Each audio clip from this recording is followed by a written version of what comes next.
Če kdo lahko z gotovostjo trdi, da ljudje zavračajo te reforme samo zato, ker jih predlaga moja vlada, potem imamo relativno preprosto rešitev in smo vsi lahko glede naše prihodnosti pomirjeni. Prišla bo nova vlada in ta bo z lahkoto opravila z vsemi nalogami.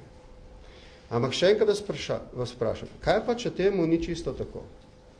Kaj pa, če nasprotniki reform, ki jih reforme zadevajo, enkrat študentski servisi, drugič tisti, ki delajo na črno, tretjič tisti, ki ne želijo videti dejstva, da se demografska struktura Slovenije spreminja, uspejo izkoristiti neko splošno nezadovoljstvo v družbi, ki pa ni samo slovensko, ampak je vse splošno v Evropi, v prid tega, da dobijo glasove za izglasovanje zakonov, ki ohranijo status quo.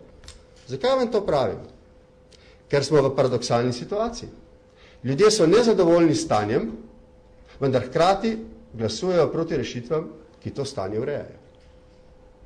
Še enkrat, ker s tem podvojim upe, da bo to objavljeno. Ljudje so nezadovoljni s stanjem in hkrati nasprotujejo spremembam, ki to stanje urejajo.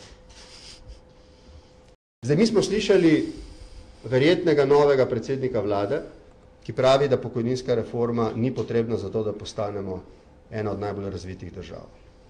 Zdaj, če ima prav in mu ljudje verjamejo, potem je v redu.